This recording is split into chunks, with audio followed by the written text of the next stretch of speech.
ఈరోజు మనం హ్యాకర్ ర్యాంక్లోని బేసిక్ డేటా టైప్స్లో లిస్ట్ కాంప్రహెన్షన్స్ ప్రాబ్లమ్ని చూద్దాం. ఈ ప్రాబ్లంలో ఏమడిగారంటే మనకి ఇనిషియల్గా 4 ఇంటీజర్స్ అనేవి ఇన్పుట్గా ఇస్తారు. వాటిలో 3 ఏంటి అంటే XYZ. ఆ XYZ అని ఎలా ఎజ్యూమ్ చేసుకోవాలంటే మనం ఒక క్యూబ్ యొక్క డైమెన్షన్స్ కింద ఎజ్యూమ్ చేసుకోవాలి. మామూలుగా జనరల్గా క్యూబ్ అనేది ఒక 3 డైమెన్షనల్ ఫిగర్, దాంట్లో XYZ అనేవి యాక్సిసెస్. అప్పుడు యాక్సిస్ అనుకుంటే మనకు ఒక ఇంటీజర్ n అని కూడా ఇచ్చారు. n అనేది తర్వాత మాట్లాడుకుందాం. ఇక్కడ ఏమని అడిగారంటే మనం ఆల్ ద పాసిబుల్ కోఆర్డినేట్స్ని ప్రింట్ చేయాలి. ఆ కోఆర్డినేట్స్ని IJK అనుకుందాం. ఆ కోఆర్డినేట్స్ ఎలాగ ఉండాలంటే ఆ కోఆర్డినేట్ సమ్ అనేది నాట్ ఈక్వల్స్ టు n అవ్వాలి. ఓకేనా? ఇక్కడ ఈ క్వశ్చన్లో ఇంకోటి ఇంపార్టెంట్గా ఏం మెన్షన్ చేశారంటే please use list comprehensions rather than multiple loops అన్నారు. సో మనం ఈ క్వశ్చన్ని లిస్ట్ కాంప్రహెన్షన్స్ వాడి చేద్దాం. ఓకేనా? ఈ క్వశ్చన్ని సాల్వ్ చేసే ముందు ఒక బ్రీఫ్ అండర్స్టాండింగ్ తెచ్చుకుందాం కాన్సెప్ట్ మీద. లిస్ట్ కాంప్రహెన్షన్స్ అంటే ఏంటి, అవి ఎలా వాడాలి, ఎక్కడ వాడాలని తెచ్చుకుందాం. Okay, see what's the example given here. ఇక్కడ x = 1, y = 1, z = n = 3 అని ఇచ్చారు. 1 1 2 యూజ్ చేసుకొని మనం పాసిబుల్ పర్ముటేషన్స్ అనేవి ఇవి ఈ లైన్లో ఇచ్చినవి. ఇప్పుడు n ఈ సమ్ అనేది నాట్ ఈక్వల్స్ టు 3 అవ్వాలి. నాట్ ఈక్వల్స్ టు 3 అవ్వకుండా వచ్చే పాసిబుల్ ఎలిమెంట్స్ ఏంటి అంటే ఇవి. ఓకే, ఇప్పుడు మనం లిస్ట్ కాంప్రహెన్షన్స్ అంటే ఏంటో చూద్దాం. ఓకే, మనకి లిస్ట్ కాంప్రహెన్షన్ ఎందుకు యూజ్ అవుతుంది అంటే మనం లిస్ట్ కాంప్రహెన్షన్స్ వాడి ఒక 4-5 లైన్స్లో రాసే కోడ్ని కూడా ఈ సింగిల్ లైన్లో రాసేయచ్చు. ఒక లిస్ట్ని తయారు చేయాలనుకున్నప్పుడు మనం ఈ లిస్ట్ కాంప్రహెన్షన్ని వాడతాం. ఓకే, ఒక చిన్న ఎగ్జాంపుల్తో దీన్ని చూద్దాము ఎలాగా అనేది.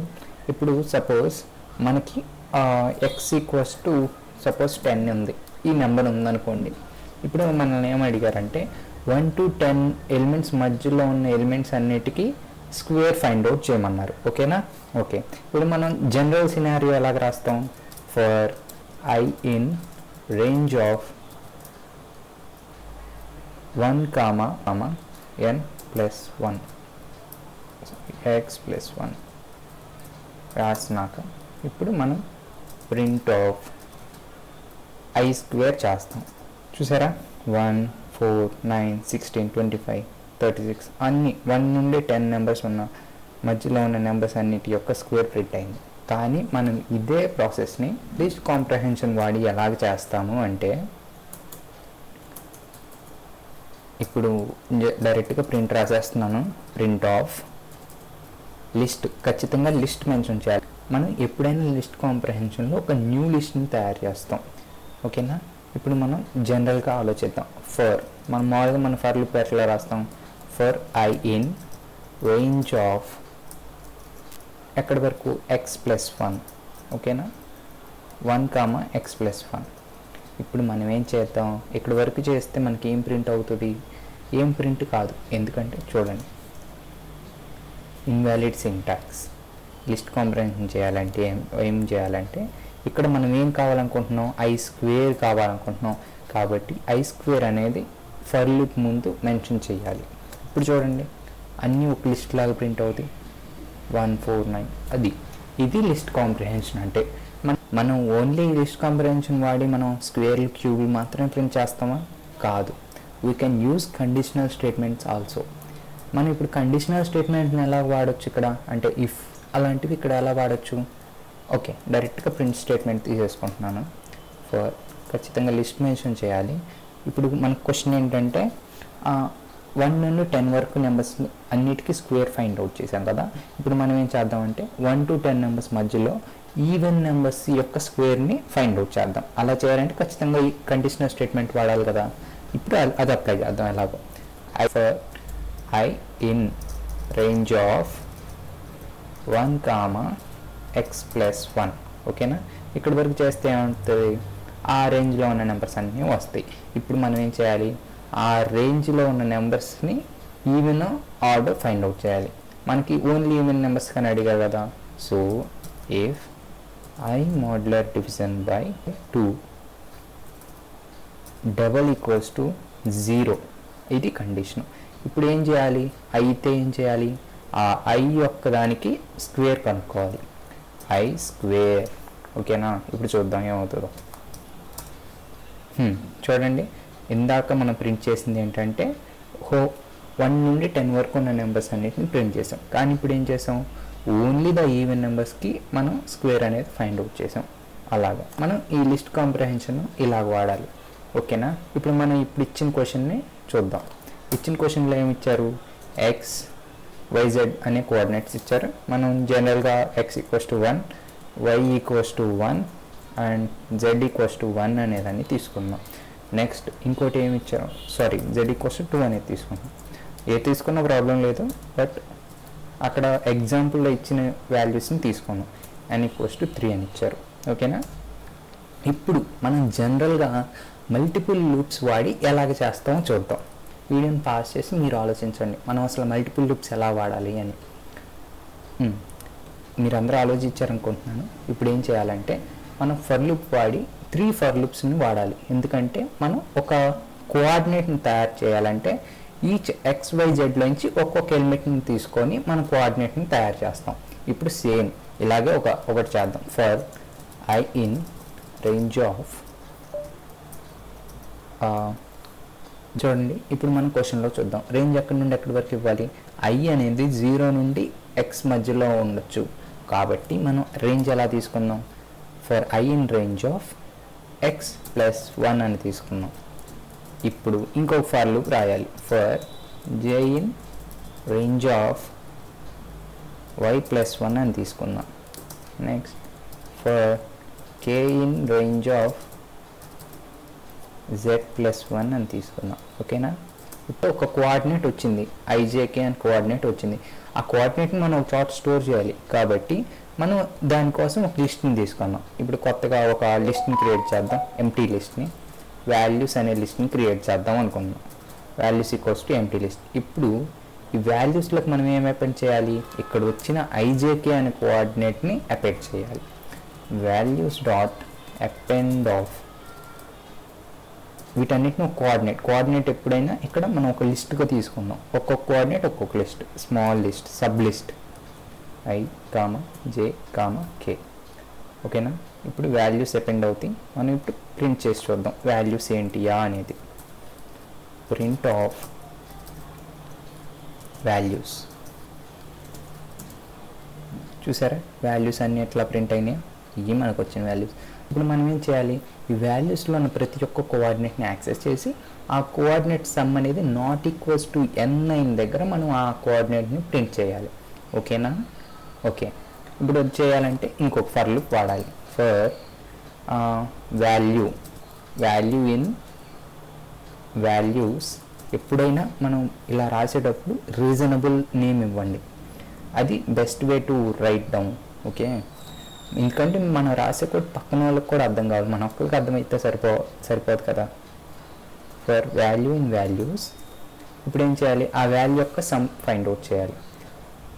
ఇఫ్ కండిషన్ వాడదాం, ఎందుకంటే అది nకి ఈక్వల్ అవుతుందో నాట్ ఈక్వల్ అవుతుందో చెక్ చేయాలి. కాబట్టి ఇఫ్ సమ్ ఆఫ్, ఇక్కడ సమ్ ఆఫ్ అని ఎందుకు వాడుతున్నాను, లిస్ట్లో సమ్ అనే ఒక ఫంక్షన్ ఉంటుంది, గుర్తుందా? అందుకోసం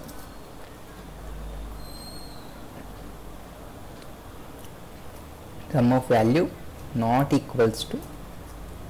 n అవ్వాలి. ఓకేనా? ఓకే. ఇప్పుడైతే ఏం చేయాలి, ఒక కొత్త లిస్ట్ తీసుకుందాం. ఎందుకంటే మనకి వచ్చిన కోఆర్డినేట్స్ అనేటిని ఒక దాంట్లో పెట్టాలి కదా. సో ఫైనల్ అనే దాన్ని తీసుకుంటున్నాను, అదొక empty list. Final dot append of. మనకి ఇప్పుడు ఫైనల్లోకి ఏ కోఆర్డినేట్ అయితే మనకి ≠ n అవుతుందో సమ్ అనేది, ఆ వాల్యూ ఆ కోఆర్డినేట్ని మనం ఫైనల్లోకి అపెండ్ చేస్తున్నాం. ఇప్పుడు ఫైనల్కి ఇప్పుడు ఏం చేద్దాం, ప్రింట్ ఆఫ్ ఫైనల్ని ప్రింట్ చేద్దాం. Something went wrong. చూడండి ఏం తప్పు చేశాను. Okay, he is the mistake. Final of append of values చేశాను, మనం వాల్యూ చేయాలి. చూడండి, ఇది మనకు మొత్తం ఉన్న లిస్ట్, అసలైన లిస్ట్. ఇప్పుడు ఈ లిస్ట్లో నుంచి మనం ఏదైతే సమ్ అనేది ≠ n అవుతుందో దాన్ని సపరేట్ చేసాం. ఇది మనకి లిస్ట్. ఇప్పుడు దీన్ని తీసుకెళ్ళి మనం హ్యాకర్ ర్యాంక్లో పేస్ట్ చేద్దాం. ఓకే, ఇది హ్యాకర్ ర్యాంక్లో మనం ప్రోగ్రామ్ రాసే కన్సోల్. ఇక్కడ మన కోడ్ని పేస్ట్ చేద్దాం. ఓకేనా? ఇక్కడ మనం ప్రింట్ వాల్యూస్ అనేదాన్ని తీసేయాలి, ఎందుకంటే మనకి కావాల్సింది ఒట్టి ఫైనల్ యొక్క లిస్ట్. ప్రింట్ చేస్తే సరిపోతుంది. సో మనం ఇక్కడ రన్ కోడ్ని చేద్దాం. చూసారా, శాంపుల్ టెస్ట్ కేసెస్ పాస్ అయింది. ఇప్పుడు సబ్మిట్ చేద్దాం కోడ్ని. ఓకే, పాస్ అయినాయి, అన్నీ పాస్ అయినాయి. కానీ ఇక్కడ మనకు అడిగిన క్వశ్చన్ ఏంటి, please use the list comprehensions rather than multiple loops అన్నారు. కాబట్టి మనం మల్టిపుల్ లూప్స్ వాడకుండా ఓన్లీ లిస్ట్ కాంప్రహెన్షన్స్ వాడి ట్రై చేద్దాం. లిస్ట్ కాంప్రహెన్షన్స్లో మనం ఒక ఫర్ లూప్లో ఇంకొక ఫర్ లూప్ కూడా సేమ్ ఇలాగే పెట్టవచ్చు. ఇప్పుడు ఈ ఎంప్టీ లిస్ట్లో మనకు కావాల్సిన దాన్ని రైట్ చేద్దాం. ఓకేనా, ఇప్పుడు మామూలుగా జనరల్గా మనం మల్టిపుల్ లూప్స్ వాడాం కదా, సేమ్ అలాగే మల్టిపుల్ లూప్స్ వాడండి. For I in range of x plus 1 మన ఫస్ట్ లూప్ ఇదే కదా. ఓకే, సేమ్ దీని కంటిన్యూస్ని ఇంకొక ఫర్ లూప్ కూడా కంటిన్యూ చేయొచ్చు. For j in range of, ఆ ఫర్ లూప్ యొక్క ఆర్డర్ ఎలాగ ఉండిద్ది, సేమ్ మనం ఇందాక మల్టిపుల్ లూప్స్ వాడినప్పుడు ఏ ఆర్డర్ అయితే మెన్షన్ చేసామో సేమ్ అదే ఇక్కడ కూడా వాడాలి. y plus 1 for k in range of z plus 1. ఓకేనా, నెక్స్ట్ ఇప్పుడు ఏం చేయాలి, ఈ ijk వాల్యూస్ వస్తాయి కదా, ఈ ijk వాల్యూస్ అన్నిటిని ఒక చిన్న లిస్ట్ కింద వాల్యూస్ అనే లిస్ట్లోకి అపెండ్ చేయాలి. సో మనం అపెండ్ చేయాలనుకుంటున్న వాల్యూ అనేది ఎప్పుడైనా ఫ్రంట్లో మెన్షన్ చేయాలి. అది ఎలాగ ఉండాలి, ఒక సబ్ లిస్ట్ లాగా ఉండాలి. i, j, k ఇలాగా. ఇప్పుడు వాల్యూస్ని చూద్దాం, అసలు అపెండ్ అవుతున్నాయా, ఎలాగ అపెండ్ అవుతున్నాయి అనేది చెక్ చేద్దాం. Print of values. చూసారా, ఒక్క సింగిల్ లైన్లో మనకి ఈ వాల్యూస్ అన్నీ వచ్చేసి లిస్ట్ కాంప్రహెన్షన్ అనేది ఒక బెస్ట్ టెక్నిక్. ఇక్కడ మనకు కావాల్సిన వాల్యూస్ అనేవి వచ్చేసినాయి. ఇప్పుడు మనం నెక్స్ట్ చేయాల్సిన పని ఏంటి, ఈ వాల్యూస్ అన్నిటిలో ఏ కోఆర్డినేట్స్ అనేవి మనకి నాట్ ఈక్వల్స్ టు n అవుతున్నాయో వాటిని ఫైండ్ అవుట్ చేయాలి. సో దాన్ని ఒక ఫైనల్ లిస్ట్ కింద తీసుకుందాం. సిమిలర్గా ఇప్పుడు ఒక కొత్త లిస్ట్ని తయారు చేద్దాం. సేమ్ ఇప్పుడు మనం ఈ వాల్యూస్ అనే లిస్ట్లోకి మనం అన్నిటిని సెర్చ్ చేద్దాం.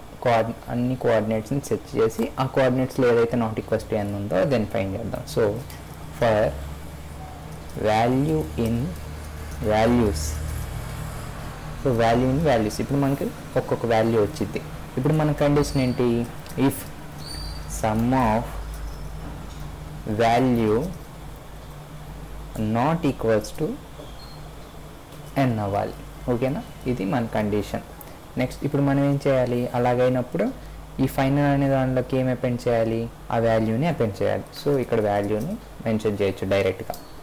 ఇప్పుడు చూద్దాం, ప్రింట్ చేసి చూద్దాం. Print of final. చూసారా, ఇది మనకి టోటల్ లిస్ట్. ఇది పైది మొత్తం మనకి టోటల్ లిస్ట్. ఈ కింద చూసారా, ఈ సెకండ్ లైన్లో ఇది మనకి కావాల్సిన ఫైనల్ లిస్ట్. సేమ్ ఇప్పుడు ఇదే కోడ్ని మనం హ్యాకర్ ర్యాంక్లో ప్రింట్ చేసి చూద్దాం ఏమవుతుందో. మనం ఇప్పుడు హ్యాకర్ ర్యాంక్లో కోడ్ని పేస్ట్ చేద్దాం. ఇది మన ప్రోగ్రామింగ్ కన్సోల్. సో మనం ఇక్కడ ఈ కోడ్ని పేస్ట్ చేసాం. ఇక్కడ మనకి ప్రింట్ ఆఫ్ వాల్యూస్ అనేది వద్దు, అక్కర్లేదు. మనం ఫైనల్ లిస్ట్ని ప్రింట్ చేస్తే సరిపోతుంది. సో ఇది మనం పేస్ట్ చేసేసాం. సో ఇప్పుడు మనం ప్రింట్ చేసి చూద్దాం ఏమవుతుందో. రన్ చేసి చూద్దాం. ఓకే, సక్సెస్ అయింది. టెస్ట్ కేసెస్ అయితే 2 కేసెస్. సో ఇప్పుడు సబ్మిట్ చేసి చూద్దాం. Okay, every test cases pass. So ఇలాగా మనం 2 వేస్లో అప్రోచ్ అవ్వచ్చు. మల్టిపుల్ లూప్స్ వాడచ్చు, లిస్ట్ కాంప్రహెన్షన్ అనేది ఒక బెస్ట్ టెక్నిక్. మనం చాలా లైన్లో రాయాల్సిన కోడ్ అనేది సింపుల్గా ఒక లైన్లో రాసేయచ్చు. సో కొంచెం డైలీ ప్రాక్టీస్ చేయండి ఈ లిస్ట్ కాంప్రహెన్షన్స్ని. Okay, that's all for this video. Thank you.